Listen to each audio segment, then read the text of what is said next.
Bodo latest आपडेटआव बयखौबो बरायबाय। दिनैनि रादाबखौ फरायदों आं प्रमद खाख्लारि। गिबि निउसआव दङ जों भारतनि जारिमिनखौ नायोब्ला बियो फोरमान जायो दि रासियाया भारतनि थार लोगो होनना। बुहुमनि माखासे हादरफोरा रासिया इउक्रेननि दावहायाव थोंजोङै आखाइ होआखैब्लाबो रासियानि हेंथायै गसंदों एबा रासियाखौ गोख्रों रावजों सोंखारिदों, जायनि थाखाय रासियाया रागा जोंनानै सयुज रकेटनिफ्राय USA, UK आरो जापान हादरनि फिरफिला एबा निशानखौ बोखारो, नाथाय भारतनि निशानखौ दोनो। रकेटनिफ्राय माखासे हादरफोरनि निशानखौ बोखारनाय भिडिअखौ दिमित्री रगजिन बिथाङा टुइटारनि गेजेरजों शेयार खालामो। भारतआव गासै 18 लाख एकाउन्टफोरखौ वाट्सएपआ बन्द खालामदों।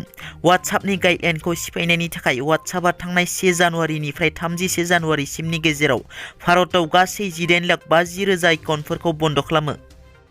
रासिया इउक्रेननि दावहायाव इउक्रेननिल' नङा रासियानिबो गोबां खहा जाबाय।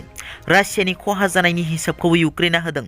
इउक्रेना रासियानि खहा जानायखौ फोसावनाय बादिब्ला दासिम गासै 9,000 रासियानि सान्थ्रिफोरनि जिउ गोमाबाय। सुखय, मिग बायदि गासै गं 30 दावहा नांग्रा उरां जाहाज खहा जाबाय, गं 31 गाग्लोबनाय हेलिकप्टार, गासै गं 217 टेंक, गासै 90 था आर्टिलारि, गं 900 आर्मर्ड भेहिकल, गासै गं 42 MLRS, गं 2 दावहा नांग्रा जाहाज, गं 60 फुएल टेंक, गं 11 एन्टि एयारक्राफ्ट, गं 3 UAV खहा एबा सिलिंखार जाबाय। चिराङाव 3 बर' सुबुंफोरखौ हमदों। मैया चिरां जिल्ला बिजनीनि खैला मैला पुर्निया हाथाइसालिनि गंसे दखाननिफ्राय SSB नि हानजाया 3 सुरां सिखारि हमनो हादों।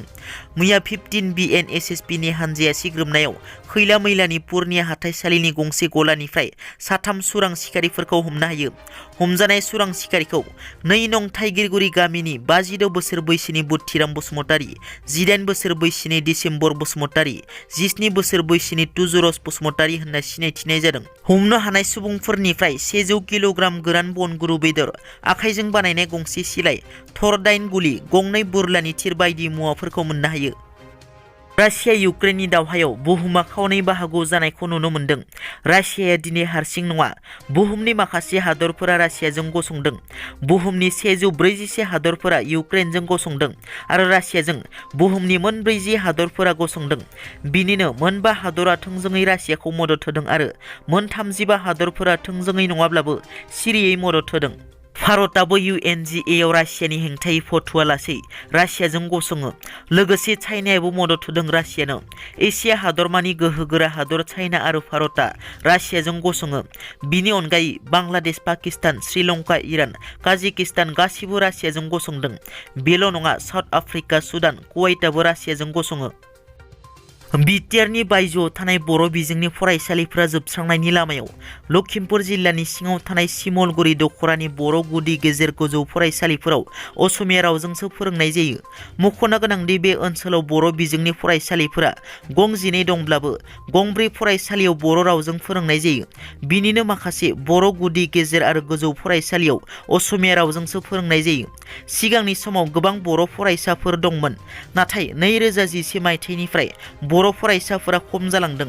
बुंथिनो गोनांदि गामिनि सुबुंफोरा बांसिनानो गुबुन हारिनि बिहामजो लाबोनायनि थाखाय गावनि रावखौ न'आव बारा रायलायि जानायाव गथ'फोरखौ फरायहोनो असुबिदा मोननाय जानायनि थाखाय गथ'फोरखौ असमिया रावजों फोरोंनाय जायो होनना ओनसोलनि सुबुंफोरा फोरमायो।